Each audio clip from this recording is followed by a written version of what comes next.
everyone, நான் காதம்பரி முருகன். இன்னைக்கு நம்ம பார்க்க போறது நம்ம ஏற்கனவே ஒரு முத்ரா பார்த்திருந்தோம். அந்த முத்ராவோட கண்டினியூவேஷன், தட் இஸ் ஜெட் லாக்காக ரெண்டு முத்ரா சொல்லியிருந்தேன் இல்லையா. அதுல ஒரு முக்கியமான முத்ரா சூன்ய முத்ரா. அது எப்படி பண்ணது நான் அந்த வீடியோவில் காமிச்சிருந்தேன். இன்னொரு தடவை நான் காமிக்கிறேன். அண்ட் இன்னொரு டைப் ஆஃப், தட் இஸ் ரெண்டு வகையான சூன்ய முத்ரா இருக்கு. அதெல்லாம் என்ன அப்படின்னு பார்க்க போறோம். ஃபர்ஸ்ட் சூன்யா அப்படிங்கிற சான்ஸ்கிரிட் வேர்டோட மீனிங் என்ன அப்படின்னு பார்க்க போகிறோம்.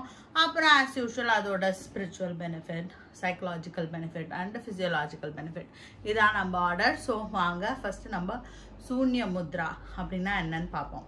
சூன்யா அப்படிங்கிறது ஒரு சான்ஸ்கிரிட் வேர்ட்லேருந்து வந்த விஷயம். சான்ஸ்கிரிட்ல சூன்யானா எம்டினஸ், எதுவும் இல்லாதது அப்படின்னு அர்த்தம். அண்ட் நம்ம யூனிவர்ஸை இது குறிக்கும். சூன்ய முத்ரா எப்படி பண்ணுறது அப்படின்னா நம்ம இப்போ பார்க்க போகிறோம். ஸோ ஃபர்ஸ்ட் சூன்யானா எம்டினஸ் அப்படின்னு சொல்லிட்டேன். சான்ஸ்கிரிட்ல சூன்யானா எம்டி, ஜீரோ, பூஜ்யம், இதெல்லாம் தான் சூன்யாங்கிறதுக்கு அர்த்தம். அதாவது நம்மளோட உடம்புல 5 எலிமெண்ட்ஸால, பஞ்சபூதங்களால் ஆனது இல்லையா, அதுல மெயினா ஆகாயா அப்படிங்கிற எலிமெண்ட் எதை குறிக்குது அப்படின்னு பார்த்தோம்னா நம்ம உடம்புல ஆர்கான்ஸ்க்கு நடுவுல இருக்கிற வெற்றிடம் அண்ட் நம்ம போன்ஸுக்கு உள்ள இருக்கிற அந்த ஸ்பேஸ், இதை தான் இது குறிக்குது. ஸோ இதை தான் நம்ம பேலன்ஸ் பண்ண போறோம்.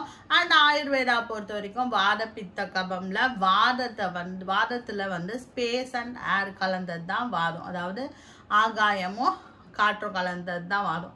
ஸோ வாத தோஷத்துல இருக்கிற இந்த ஸ்பேஸை நம்ம கிளியர் பண்ணிட்டோம்னா மற்ற எல்லா தோஷமும் நம்மளுக்கு கரெக்டாகுங்க. ஸோ நம்ம இப்போ இந்த சூன்ய முத்ரை எப்படி பண்ணதுன்னு பார்ப்போம். ஃபர்ஸ்ட் டைப் ஆஃப் சூன்ய முத்ரை நீங்க ஆல்ரெடி பார்த்தது தான். இந்த கைகளுக்கு இங்க, தட் இஸ் இந்த ஆகாய எலிமெண்ட்டை பேஸ் ஆஃப் த தம்ல வச்சு அப்படியே மூடப்போறோம். இப்படி வச்சு இப்படி மேலே பார்த்த மாதிரி வைக்க போறோம். இதுதான் சூன்ய முத்ரை. இந்த டைப் 1 சூன்ய முத்ரை இப்படி வச்சுட்டு அமைதியா உட்காந்து நம்ம அந்த உஜ்ஜாயி பிரெத் எடுக்கலாம் அப்படின்னு நான் ஜெட்லாக் வீடியோவில் சொல்லியிருந்தேன். ஸோ அதே மாதிரி நீங்கள் பண்ணலாம். அது ஆக்சுவலாக உங்களுக்கு ரொம்ப நல்லது. ஸோ அடுத்த வெரைட்டி ஆஃப் சூன்ய முத்ரை என்ன அப்படின்னு பார்த்தீங்கன்னா, இந்த ரெண்டு ஒரு மெடிடேட்டிவ் ஸ்டேட்டுக்கு போகிறோம், ரொம்ப நேரம் மெடிடேஷனில் உட்கார போகிறோம்னா இதை மாதிரி வச்சுட்டு உட்கார்றது கொஞ்சம் கஷ்டம். அப்போ என்ன பண்ண போகிறோம், இப்படி 2 கை விரல்களையும் இப்படி சேர்த்து அப்படியே தொடைக்கு மேலே வைக்க போகிறோம். இப்படியே மெடிடேட்டிவ் ஸ்டேட்டில் அமைதியாக கண்ணை மூடிட்டு உட்காந்து மெடிடேஷன் பண்ணலாம். இதுக்கு பேரும் சூன்ய முத்ரை தான். சூன்யக்க முத்ரா அப்படின்னு சொல்லுவாங்க, சூன்ய முத்ரா அப்படின்னு சொல்லலாம். ஸோ இதுவும் சூன்ய முத்ரை தான். இப்போ இந்த மிடில் ஃபிங்கர் மட்டும் 2 கைகள்லையும் இந்த நடு விரல் மட்டும் தொடும். இதுதான் சூன்ய முத்ரை. இப்படி வச்சுட்டு உட்காந்தோன்னாவே தெரியும் நம்மளுக்கு இந்த கைகள்லாம் கொஞ்சம் ரிலாக்ஸ்டாக ஃபீல் பண்ணலாம். அப்படியே கண்ணை மூடிட்டு உட்காந்து மெடிடேஷனில் பண்ணலாம். ஸோ இதுதான் 2 வெரைட்டிஸ் ஆஃப் சூன்ய முத்ரா. ஸோ ஃபர்ஸ்ட் நம்ம என்ன பண்ண போறோம்னா ஸ்பிரிச்சுவல் பெனிஃபிட் என்ன அப்படின்னு பார்க்க போறோம். ஸோ இந்த பாயிண்ட்ஸ் லைக் இதெல்லாம் அக்குப்ரெஷர் பாயிண்ட் நம்மளுக்கு ஆல்ரெடி தெரியும். ஸோ இந்த மடக்கும் போது என்ன ஆகுதுன்னா நம்மளுக்கு இங்க இருக்கிற பாயிண்ட்ஸ்ல மெயினா தைராய்டு கிளாண்ட் நம்மளுக்கு நல்ல செக்ரீஷன்ஸ்லாம் நல்லா இருக்கும். அண்ட் அதாவது விசுத்தி சக்ரா. ஸோ ஸ்பிரிச்சுவல் பெனிஃபிட் என்ன அப்படின்னு பார்த்தோம்னா நம்மளோட விசுத்தி சக்ரா ஆக்டிவேட் ஆகும். அது இல்லாம அநாகத சக்ராவும் ஆக்டிவேட் ஆகும் அப்படின்னு சொல்லலாம் இந்த முத்ரை பண்ணுறதுனால. அடுத்தது நம்மளுக்கு ஒரு மைண்டில் ஒரு காம் ஸ்டேட்டுக்கு போகிறதுக்கு இந்த முத்ரை ரொம்ப ஹெல்ப்ஃபுல்லாக இருக்கும். அதாவது நம்மளோட எண்ணங்கள் அற்ற நிலைக்கு இந்த முத்ரை பண்ணும்போது சீக்கிரமாக போகலாம். ஏன்னா உங்களோட மைண்டில் ஏற எண்ணங்கள், கெட்ட எண்ணம், நல்ல எண்ணம், அதாவது கர்மாஸ், ஏதாவது வச்சிருக்கிற எல்லா தாட்ஸையும் இந்த முத்ரை பண்ணிட்டே இருந்தோம்னா, இந்த முத்ரையில மெடிடேஷன் பண்ணோம்னா அதெல்லாம் நீங்க நம்ம ஒரு சமாதி ஸ்டேட் போறதுக்கு ரொம்ப ஈஸியா இருக்கும் அப்படின்னு இந்த முத்ரையை சொல்லுவாங்க. ஸோ இந்த ப்ராக்டிஸ் பண்ணோம்னா ஈஸியா ஒரு தாட்லெஸ் ஸ்டேட்டுக்கு போகலாம். அடுத்தது என்ன அப்படின்னு பார்த்தோம்னா நம்ம சைக்கலாஜிக்கல் பெனிஃபிட். ஸோ ஆல்ரெடி சொன்ன நம்ம மைண்ட் கொஞ்சம் காம் ஆயிடுச்சு. நிறைய இன்ட்யூஷன் நம்மளுக்கு வரத்துக்கு இந்த முத்ரையில சான்சஸ் இருக்கு. நிறைய இன்ட்யூட்டிவா நம்மளுக்கு சில எண்ணங்கள், தட் இஸ் நம்மளுக்கு தான் மைண்ட் ரொம்ப காம் ஆயிடுச்சுனாவே நம்மளுக்கு கொஞ்சம் இன்ட்யூஷன்லாம் இன்க்ரீஸ் ஆகும். ஸோ அந்த ஸ்டேட்டுக்கு நம்ம போறதுக்கு நம்மளுக்கு இந்த முத்ரை ஹெல்ப்ஃபுல்லா இருக்கும். இன்னொரு முக்கியமான விஷயம் இந்த முத்ரையில என்ன அப்படின்னு பார்த்தோம்னா நம்ம நல்ல லிசனர்ஸ், நம்ம ஒருத்தருக்கு வந்து பேசிட்டே இருந்தாங்கன்னா நம்மளோட எண்ணங்கள் ஜாஸ்தியாக இருக்கும்போது நம்மளுக்கு வந்து அவங்களுக்கு ஆன்சர் பண்ணுறதுக்கு தான் நம்மளுக்கு டைம் சரியாக இருக்கும்.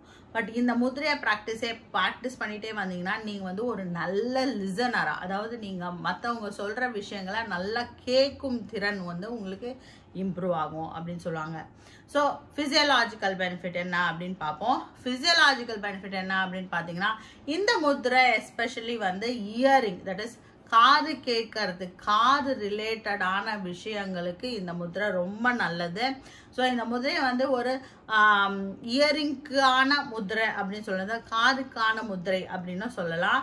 அண்ட் இந்த முதிரை பண்ணதுனால என்னன்னா, காது ரிலேட்டடாக எந்த பிரச்சனை வந்தாலும் அது வந்து இந்த முதிரையில் ஏன்னா வந்து ஆகாயா எலிமெண்ட் தான் நம்மளுக்கு வந்து காது சம்பந்தம், சத்தம் அதெல்லாம் சேர்ந்தது தான் இந்த ஆகாயா இல்லையா. ஸோ இந்த எலிமெண்ட் வந்து நம்மளுக்கு என்ஹான்ஸ் ஆகுறதுனால, அது வந்து கரெக்டான பேலன்ஸ்க்கு வர்றதுனால என்ன ஆகும்னா நம்மளுக்கு காது கேட்குற திறன் வந்து அதிகரிக்கும்.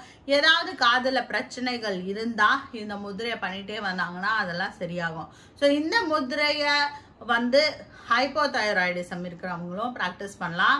இந்த முதிரை பண்ணிகிட்டே இருந்தாங்கன்னா அவங்களுக்கு அதெல்லாம் கொஞ்சம் சரியாகிறத நம்ம பார்க்கலாம். இந்த முதிரையை வந்து கண்டினியூஸாக ப்ராக்டிஸ் பண்ணுறது அவ்வளோ நல்லது இல்லை. ஸோ ஏதாவது பிரச்சனை இருந்தால் மட்டும் ப்ராக்டிஸ் பண்ணிட்டா அப்படியே நிறுத்திடுறது நல்லது. ஐ திங்க் ஒரு 5 minutes a day, every day வந்து ஒரு 5 minutes நம்ம ப்ராக்டிஸ் பண்ணலாம். யார் வேணாலும் ப்ராக்டிஸ் பண்ணலாம்.